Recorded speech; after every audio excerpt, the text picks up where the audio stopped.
You might be feeling a little lost if you clicked on this episode, and hold tight before you jump out. I have been there. And so if you are feeling a little lost, I just want to say, you're not alone.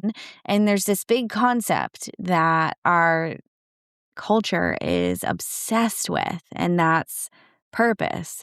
So, what is my purpose in life? Why am I here? What is this all for? Right?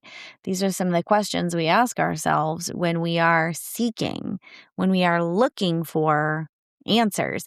And I am here to tell you that you have all the answers that you need already inside of you. I know when I've felt lost that the quality of my questions and my reflection is really what sources those aha moments, that flash and glimmer of inspiration that starts out as a spark, but we can really keep burning if we continue to ask ourselves profound, curious, and insightful questions. So today I'm sharing with you part 1 of a workshop I did called Do the Thing.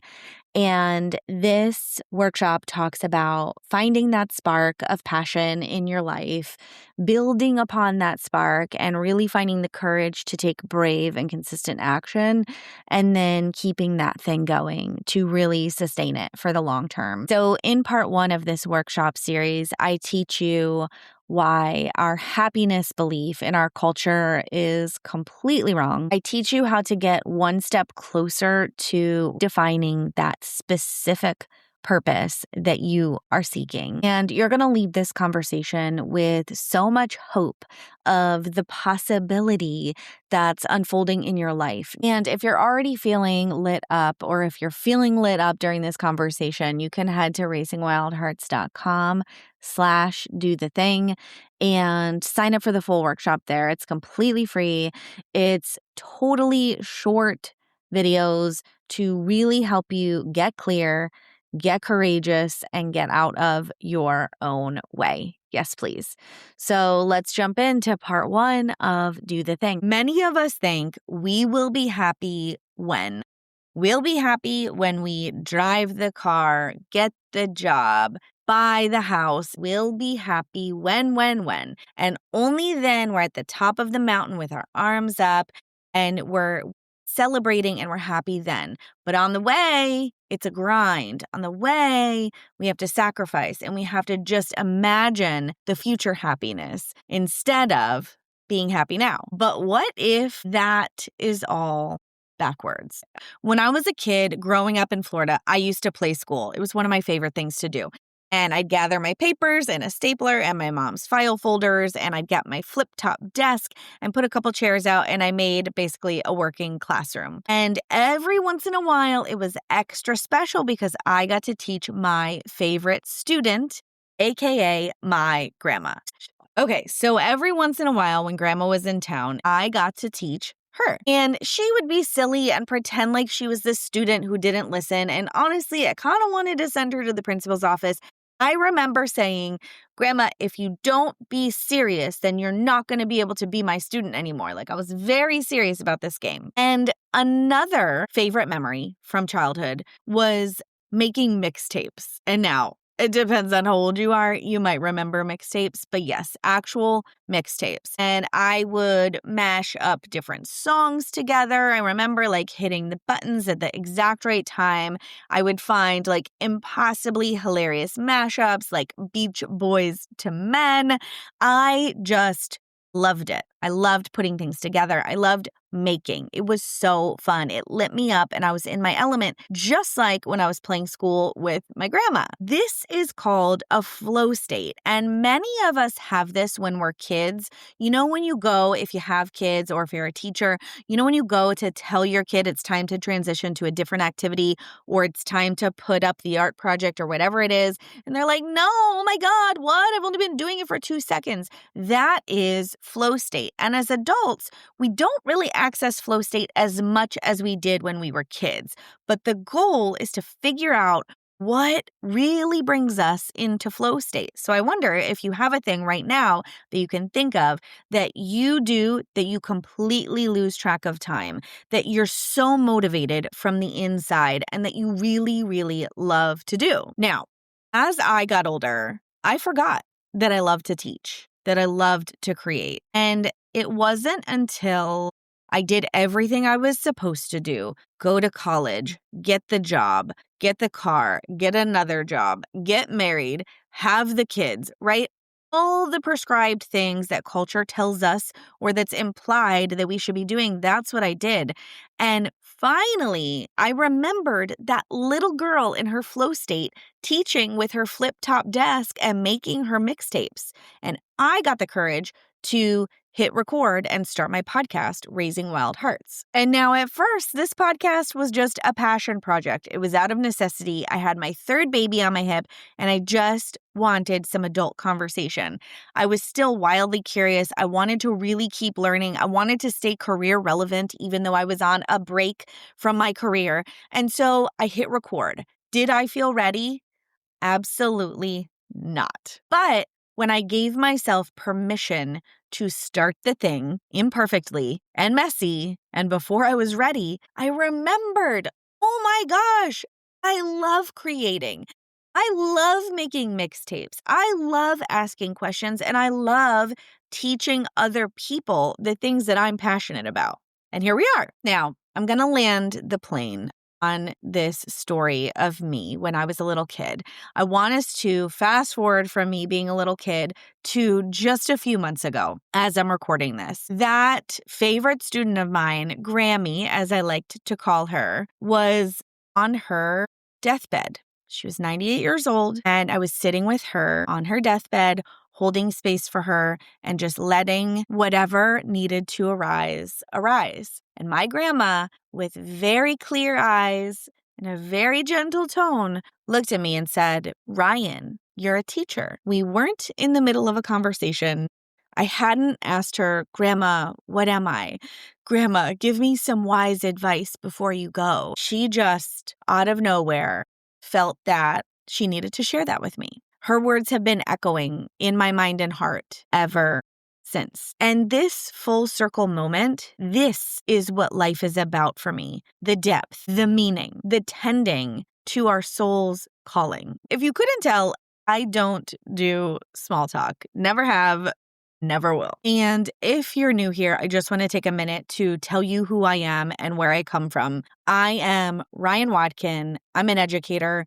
I'm a speaker and host of the Raising Wild Hearts podcast, a global top 5% podcast where psychology meets soul. I have a background in education and childhood development, from career counseling to university admissions counselor to starting an educational consulting firm. And along the way, I have really uncovered what brings me true fulfillment. And was it version 1 of my business and my brand? A little bit it was, but as I've moved forward and taken more action, stripped away the things that aren't a fit, I have come into more of what it is that I want to do. So in very simple terms, teaching and making just makes me happy. And most of us think that we will be happy when, right? When we get the dream job, when we land the thing, when we finally start the business, when we make $1 million. But I am here to tell you that happiness actually isn't the reward. Happiness and fulfillment is the foundation for your success. Now, I want you to let that land. Happiness is the foundation for your success. If we're not happy on the way to where we're going, we're never going to get there. Or maybe we will, and we will realize, what was this all for, right? Maybe you've had that moment already in your life of, oh my gosh, I got that thing that I really thought I wanted, and why doesn't this feel like a celebration? Why am I not singing from the rooftops? Why have the skies not parted and the angels aren't singing and the rainbows aren't, right? All of it. So this is a principle that I like to call holistic success. And this is what Sean Akor, author of The Happiness Advantage and TED speaker, calls the happiness advantage. He studied a group of 1,600 Harvard students to see why some students were thriving and others were getting caught up in things like depression or anxiety. Like, can you imagine Harvard, one of the top universities in our country? There are actually depressed people walking around. So Sean Akor wanted to find out what is going on with the people who are thriving versus the people who aren't. He found that happier people are 31% more productive, 3 times more creative, and 40% more likely to be promoted. In short, happiness comes first. Now, I am not saying that life is going to be butterflies and rainbows all the time. That is not realistic. And we are going to address the challenges that life inevitably throws at us in video 3. So make sure to catch that. But now it's time to reflect and figure out how this happiness before success conversation fits into the context of your life. I'm going to ask you a few questions, and it's important to go with the very first thing that comes up. You're accessing your subconscious mind when you answer immediately. When you sit and overanalyze and think like, oh, maybe that's not the thing, that is not the outcome we're going for. We want first answer, quickest answer right away. If it doesn't make sense, that's okay. Don't judge it. Okay, so the first prompt is, if money were no issue, I would. So if I didn't have to think or worry about money, I would. Fill in the blank. You can pause here if you want. You can also refer to the workbook. They're in writing there, the questions. So if money were no issue, I would. The next question is, my perfect day would look like. I love this question because it's dreaming in to possibility. It's dreaming into, if you could do anything in your day, what would you do? So my perfect day would look like something I've always wanted to do is. And the last question for now, the version of me who already did the thing is telling me. So the version of you who already did the thing that you want to do, what is that version of you telling yourself? What is your higher self, your soul, your wise old lady? What is she telling you? Okay, we're going to touch on another framework that I absolutely love quickly, and then we're going to land the plane on video 1. You guys are doing it. Keep with it. Okay. One of the frameworks that I absolutely love is called Ikigai. And you will see in the workbook, I have 4 circles and they're intersecting. And here's what we're going to put in those 4 circles. We're going to put what you love to do, what you're good at, what the world needs, and what you can be paid for. So in one circle, what you love.